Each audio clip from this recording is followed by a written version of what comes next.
மத்தேயு 16 அங்கே பிசாசு ஆண்டவர் துரத்துறாரு, மத்தேயு 4 பிசாசு ஆண்டவர் துரத்துறாரு. அந்த ரெண்டுக்கும் இருக்கிற வித்தியாசத்தை சபை தெரிந்து கொள்ளணும் அப்படிங்கிறதுக்காக அதுலேருந்து சில காரியங்கள் உங்களோடு கூட பகிர்ந்து கொள்ள ஆசைப்படுறேன். இங்கே ஆண்டவர் எப்படி துரத்துறாரு பிசாசு, அந்த வசனத்தை வாசிக்கலாம். மத்தேயு 16 23 எழுதியிருக்கு.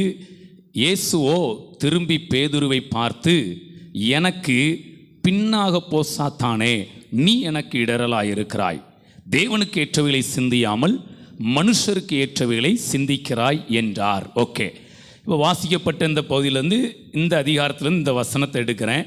இந்த வசனத்திலேருந்து ஒரு வார்த்தையை நம்ம தியானிக்கலாம்.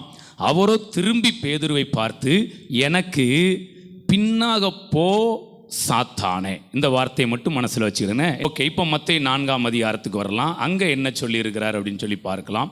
இந்த 2 வார்த்தையை வைத்து நாம் தியானிக்கலாம். அதில் 10வது வசனம் வாசிங்க. அப்பொழுது இயேசு, அப்பாலே போ சாத்தானே. ஓகே, அங்கே சொல்லியிருக்காரு எனக்கு பின்னாக போ சாத்தானே, இங்கே சொல்கிறாரு அப்பாலே போ. இந்த ரெண்டுக்குள்ள வித்தியாசத்தை கொஞ்சம் நீங்கள் நல்லா புரிஞ்சுக்கிடணுன்னு. இப்போ இந்த வனாந்திரத்தில் யாரெல்லாம் நிற்கிறா? சரி, இப்போ இங்கே 16 அதிகாரத்தில் யாரெல்லாம் நிற்கிறா? பேதுரு, சீசர்கள் எல்லாரும் இருக்கிறாங்க. சரி, இப்போ அந்த உரையாடல் யாருக்கெல்லாம் நடக்குது? வேற யாரும் இருக்காங்களா அங்கே? சரி, அங்கே சாத்தான் மட்டும் நிற்கிறான். வனாந்திரத்தில் ஒரு சோதனை முடியுது. ஆண்டவர் சொல்கிறாரு அப்பாலே போ. அப்பாலே போனால் அர்த்தம் என்ன?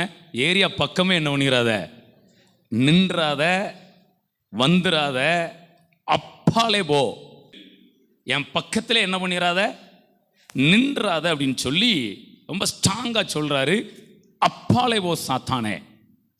ஆனால் அங்கே பேதுருட்ட அங்கே சொல்லும்போது பேதுருவை பார்த்து அப்பாலே போ சாத்தானேன்னு சொல்லாமல் எனக்கு பின்னாக போ சாத்தானேங்க. கையை தட்டுங்க. பிரைஸ் காட், ஹல்லேலூயா. எப்படி இருக்குது? அந்த 4 அதிகாரத்தில் பிசாசு அவரை விட்டு என்ன பண்ணணும்? தூர போகணும். ஆனால் இங்கே பிசாசு தூர போகக்கூடாது, பின்னால் போகணும். நான் அப்படி யோசித்து பார்க்குறேன். அங்கே சொன்னார்ல அப்பாலே போன்னு, இதே மாதிரி இங்கேயும் அப்பாலே போன்னு சொல்லியிருக்கலாம்ல அப்படின்னு நினச்சா இல்லை, அது டைரெக்டாக பிசாசு. இது சூப்பர், அது டைரெக்டாக பிசாசு, இது இன்டைரக்டாக பிசாசு. அப்போ டைரக்ட் பிசாசை எனக்கு பின்னாடி வா அப்படின்னு என்ன பண்ணக்கூடாது. நம்ம வாழ்க்கை செல்லற அப்படி தான் என்ன செஞ்சிருது. அப்போ இன்டைரக்டை என்ன பண்ணிடக்கூடாது, அப்பாலே போன்னு சொல்லிடக்கூடாது, டைரக்டை பின்னால் வான்னு என்ன பண்ணிடக்கூடாது.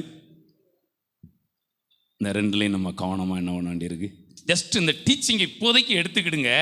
சில நேரம் உடனேயும் ரிசல்ட் கிடைக்கும், சில கொஞ்சம் லேட்டாக கூட, ஆனால் என்னைக்குனாலும் ரிசல்ட்டு உண்டு. Praise god. அப்போ பிசாசை டைரெக்டாக வர்ற பிசாசை நம்ம என்ன பண்ணிடணும் தெரியுங்களா? நமக்கு சில இந்த கனவுல வரும், சிலருடைய நினைவுல வரும். இதெல்லாம் அப்படியே அப்பாலே போன்னு என்ன பண்ணணும், கட்டிந்து கொண்டு அப்படியே துரத்திடணும்.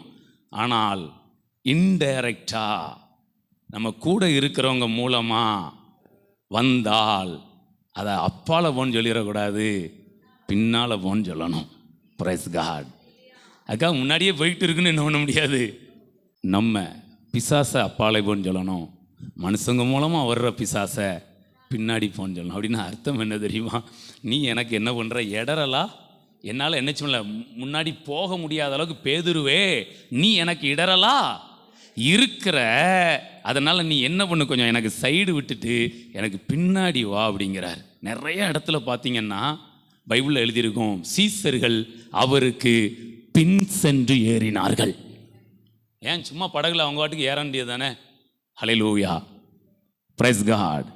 ஸோ ஆண்டவர் தெளிவாக சொல்லியிருக்காரு. அதாவது அவரும் ஒரு சில இடத்துல சொல்றார், எனக்கு பின் சென்று வா. சீசர்களெல்லாம் அழைக்கும் போது என்ன பண்ணுறாரு, எனக்கு பின் சென்று வா. அது என்ன அர்த்தம்? அப்படி என் கூட வான்னு சொல்ல, எனக்கு முன்னாடி போங்கன்னு சொல்ல. ஒரு சில இடத்துல அனுப்பியிருக்கிறாரு, தனியாக போகும்போது நீங்கள் போங்க அப்படின்னு அனுப்பியிருக்கிறாரு. ஆனால் அவர் கூட வரும்போது எனக்கு பின் சென்று என்ன செய்யுங்க. ஹல்லேலூயா.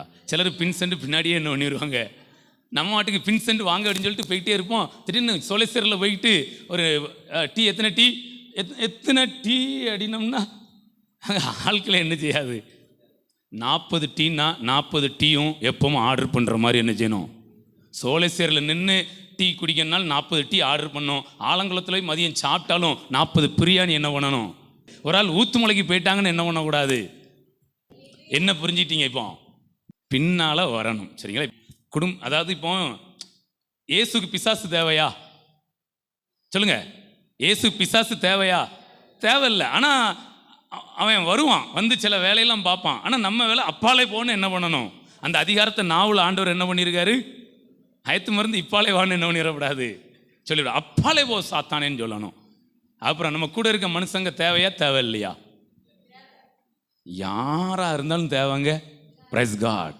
மனிதர்கள் தேவை, பிசாசு தேவை இல்லை. அவன் மனிதர்களை என்ன பண்ணணும்னா பின் சென்று வாங்கன்னு சொல்லணும். உங்களுக்கு இடரெல்லாம் இருக்காங்கன்னா இப்போ பாருங்களேன், இது வரைக்கும் ஆண்டவர் பின்னாக போன்னு ரொம்ப ஏதாவது சொல்லலை. அப்படி கூட வராங்க, பின்னாடி வராங்க, அப்படி போய்கிட்டே இருக்கிறாங்க. ஸ்பெஷலாக சொல்லலை. ஆனால் இங்கே கொஞ்சம் கடிந்து கொண்டு என்ன பண்ணுறாரு?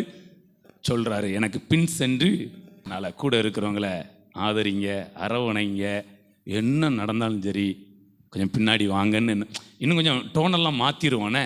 ஏசப்பா கூட கொஞ்சம் கடிஞ்சிக்கிட்டு பின்னாக போ சாத்தானே அப்படின்னாரு. நீங்கள் பின்னாடி வாங்க. இப்படித்தான் மோசைக்கு இடரெல்லாம் யார் வந்தா? இஸ்ரவேல் ஜனங்கள் கோவப்படுத்தினாங்களா? உடனே கொஞ்சம் மாறி செஞ்சிட்டாரா? கடைசியில் 2 கூட்டமும் எங்கே தான் நின்றுச்சு? வனாந்திரத்திலே. ஆக்சுவலாக மோசிட்டம் சொன்னார், கானானுக்கு நீ இவங்களை அழைச்சிட்டு. ஆனால் கடைசி பார்த்தா யோர்தானோட என்ன பண்ணிருச்சு?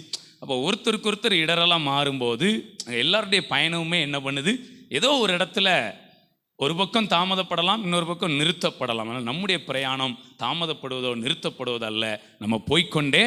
அதனால் என்ன பண்ணுங்க, ஒரே ஒரு சின்ன ஆலோசனை, மனிதர்களை எப்போவுமே பின்னாடி வர சொல்லுங்கள். அதுக்காக முன்னாடியே இருந்துக்கிட்டு இடிச்சுக்கிட்டே என்ன பண்ண முடியாது. அது மாதிரி பின்னாடி வர வேண்டியவங்க பின்னாடி வாங்க.